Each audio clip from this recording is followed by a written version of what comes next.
Pada video kali ini, kita akan mempelajari pencemaran lingkungan, khususnya pencemaran tanah. Sebelumnya, mari kita ketahui terlebih dahulu apa sih itu pencemaran lingkungan. Menurut Harun M. Hussein, pencemaran lingkungan adalah apabila kehadiran unsur asing makhluk hidup, zat, energi, atau komponen lainnya masuk ke dalam lingkungan, menyebabkan perubahan ekosistem lingkungan yang mengakibatkan merosotnya kualitas lingkungan, sehingga lingkungan tidak berfungsi lagi sesuai dengan peruntukannya secara ekologis. Selanjutnya, menurut Undang-Undang Pasal 1 Ayat 14, Undang-Undang Nomor 32 Tahun 2009 tentang Perlindungan dan Pengelolaan Lingkungan Hidup menyebutkan pencemaran lingkungan adalah masuk atau dimasukkannya makhluk hidup oleh kegiatan manusia sehingga melampaui baku mutu lingkungan hidup yang telah ditetapkan. Pasal 1 ayat 13 Undang-Undang Nomor 32 Tahun 2009 tentang Perlindungan dan Pengelolaan Lingkungan Hidup, baku mutu adalah ukuran batas atau kadar makhluk hidup, zat, energi, atau komponen yang ada atau harus ada dan atau unsur pencemar yang ditenggang keberadaannya dalam suatu sumber daya tertentu sebagai unsur lingkungan hidup. Adapun zat atau bahan yang dapat mengakibatkan pencemaran disebut polutan. Suatu zat dapat disebut polutan apabila satu, jumlahnya melebihi jumlah normal. Yang kedua, berada pada waktu dan tempat yang tidak tepat. Yang ketiga, keberadaannya dapat menyebabkan kerugian terhadap makhluk hidup lainnya. Setelah kita mengenal tentang pencemaran lingkungan, selanjutnya kita masuk ke dalam pencemaran tanah. Menurut Harjowigeno, pencemaran tanah merupakan keadaan di mana adanya berbagai bahan substansi kimia yang masuk ke dalam lapisan tanah sehingga mengubah struktur dan lingkungan di dalam tanah. Menurut Peraturan Pemerintah Republik Indonesia Nomor 150 Tahun 2000 tentang pengendalian kerusakan tanah untuk produksi biomasa, tanah adalah salah satu komponen lahan berupa lapisan teratas kerak bumi yang terdiri dari bahan mineral dan bahan organik, serta mempunyai sifat fisik, kimia, biologi, dan mempunyai kemampuan menunjang kehidupan manusia dan makhluk hidup lainnya. Selanjutnya, menurut Noto Darmojo, pencemaran terjadi karena adanya zat pencemar. Zat pencemar dapat didefinisikan sebagai zat kimia cair, padat, atau gas, baik yang berasal dari alam, yang kehadirannya dipicu oleh manusia atau tidak langsung, ataupun dari kegiatan manusia yang telah diidentifikasi mengakibatkan efek yang buruk bagi kehidupan manusia maupun lingkungan. Ada dua cara dalam pencemaran tanah, yaitu secara langsung dan tidak langsung. Pencemaran tanah secara langsung yaitu melalui pestisida, pupuk kimia berlebihan, dan limbah anorganik atau sampah. Pencemaran tanah secara tidak langsung yaitu hujan asam melalui udara dan mengandung polutan jika dia melalui air. Selanjutnya, jenis bahan atau zat pencemar tanah. Menurut Supriyatno Nuattomojo 2005, jenis pencemar tanah diantaranya 1. Pencemar organik. Pencemar organik umumnya merupakan senyawa kimia buatan manusia seperti pestisida atau bahan industri lain yang kemungkinan sulit atau tidak terurai oleh kegiatan mikroorganisme tanah.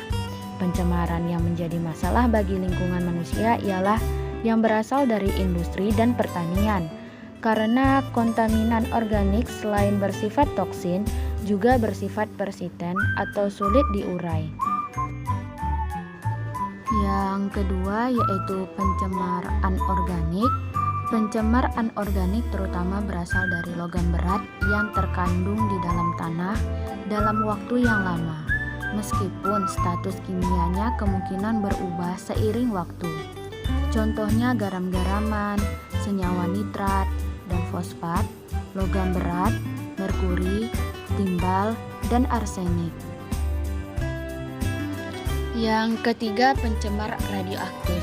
Pencemar tanah oleh limbah radioaktif umumnya disebabkan oleh limbah dan aktivitas pertambangan bahan radioaktif. Yang keempat yaitu pencemar mikrobiologis. Tanah secara alami memiliki mikroorganisme di dalamnya dan memiliki variasi jenis yang jumlahnya sangat beragam. Penyebab pencemaran mikroorganisme pada tanah adalah air buangan domestik, tangki septik, atau efluen pengolahan limbah yang tidak sempurna.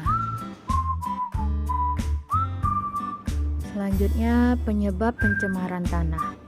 Dalam klasifikasinya, limbah dibagi menjadi 4. Keempat jenis limbah tersebut adalah limbah berdasarkan senyawanya, limbah berdasarkan sumbernya, limbah berdasarkan wujudnya, dan limbah bahan beracun dan berbahaya atau B3. Yang pertama, limbah berdasarkan senyawanya.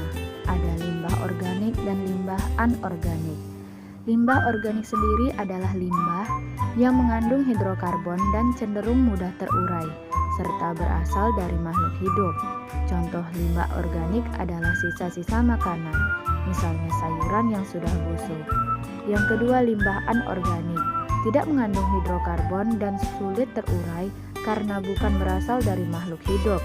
Contoh limbah anorganik antara lain kertas, plastik, kaleng, dan lain-lain. Yang kedua, limbah berdasarkan sumbernya, yaitu limbah pertanian, limbah rumah tangga atau domestik, dan limbah industri. Limbah pertanian contohnya pupuk dan pestisida.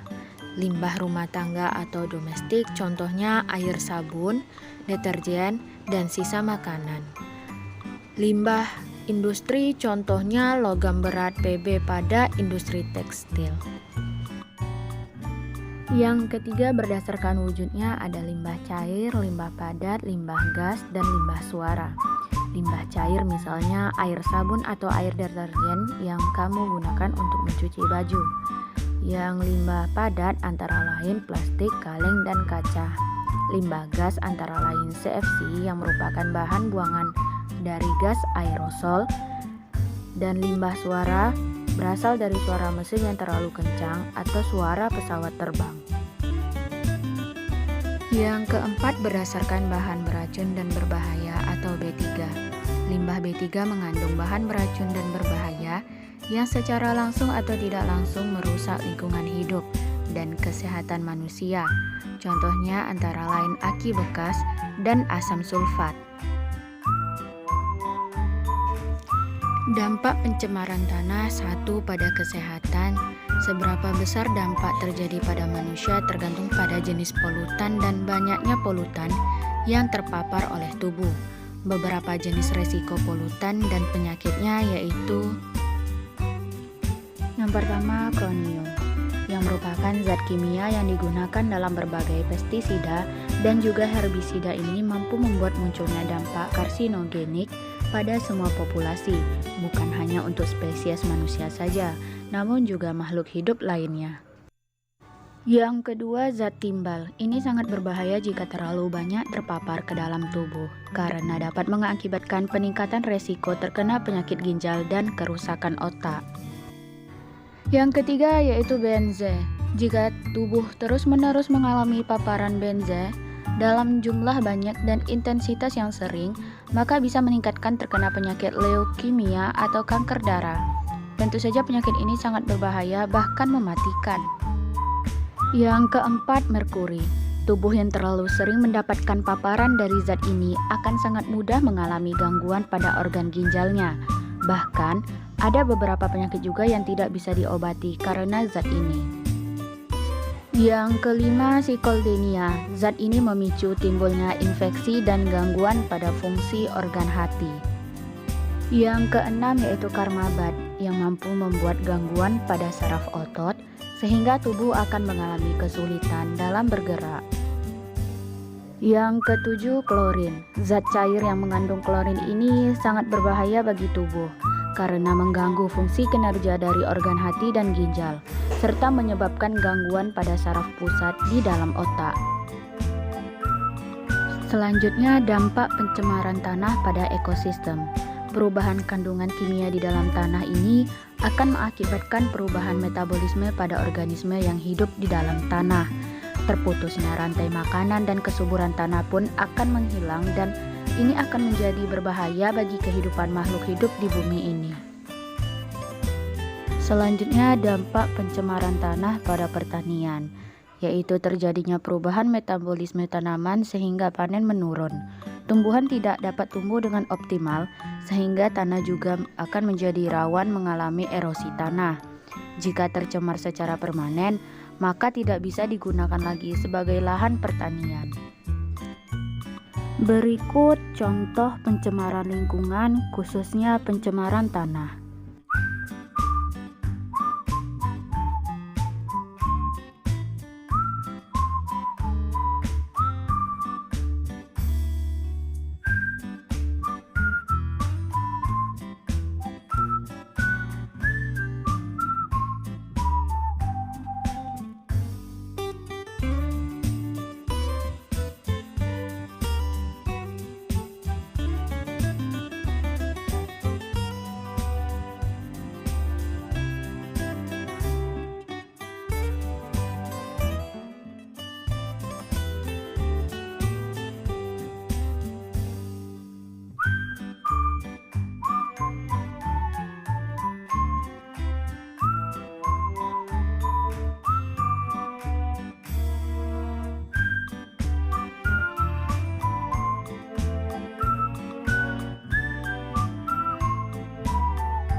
Pada akhirnya kita akan mencari solusi bagaimana pencemaran tanah ini dapat kita atasi.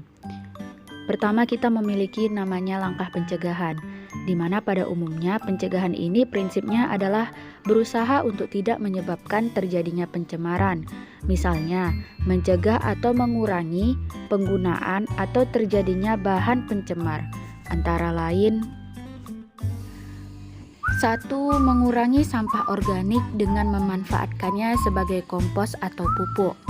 Dan yang kedua, mengurangi sampah anorganik dengan membakar, menghancurkan hingga menjadi partikel kecil, lalu menguburnya. Yang ketiga, selain itu kita dapat memanfaatkan sampah anorganik dengan mengubahnya menjadi sesuatu produk yang bernilai ekonomis. Yang keempat, melakukan pengolahan, yaitu proses pemurnian terhadap limbah industri logam berat sebelum dibuang. Yang kelima, sebelum sampah zat radioaktif dibuang, lebih baik menguburnya terlebih dahulu dalam waktu lama di tempat yang tidak dijangkau manusia, lalu membuangnya ke dasar laut dalam. Dan yang keenam, gunakan pupuk pestisida dengan tepat sesuai aturan dan tidak berlebihan. Selanjutnya kita memasuki langkah penanganan. Langkah pertama, kita bisa melakukan remediasi, yaitu kegiatan untuk membersihkan permukaan tanah yang tercemar. Ada dua jenis remediasi tanah, yaitu in situ atau on-site dan ex situ atau off-site. Pembersihan on-site adalah pembersihan di lokasi. Pembersihan ini lebih murah dan lebih mudah, terdiri dari pembersihan, venting atau injeksi, dan bioremediasi. Pembersihan off-site meliputi penggalian tanah yang tercemar dan kemudian dibawa ke daerah yang aman. Setelah itu di daerah aman, tanah tersebut dibersihkan dari zat pencemar. Caranya yaitu tanah tersebut disimpan di bak atau tangki yang kedap. Kemudian zat pembersih dipompakan ke bak atau tangki tersebut. Selanjutnya zat pencemar dipompakan keluar dari bak yang kemudian diolah dengan instalasi pengolahan air limbah. Pembersihan offsite ini jauh lebih mahal dan rumit. Selanjutnya kita dapat mencoba bioremediasi. Bioremediasi adalah proses pembersihan pencemaran tanah dengan menggunakan mikroorganisme, jamur atau bakteri. Bioremediasi bertujuan untuk memecah atau mendegradasi zat pencemar menjadi bahan yang kurang beracun atau tidak beracun. Dan yang ketiga, kita dapat menggunakan cara fitoremediasi. Fitoremediasi adalah teknologi pembersihan, penghilangan, atau pengurangan polutan berbahaya seperti logam berat, pestisida, dan senyawa organik beracun dalam tanah atau air dengan menggunakan bantuan tanaman atau hiperakumulator plant.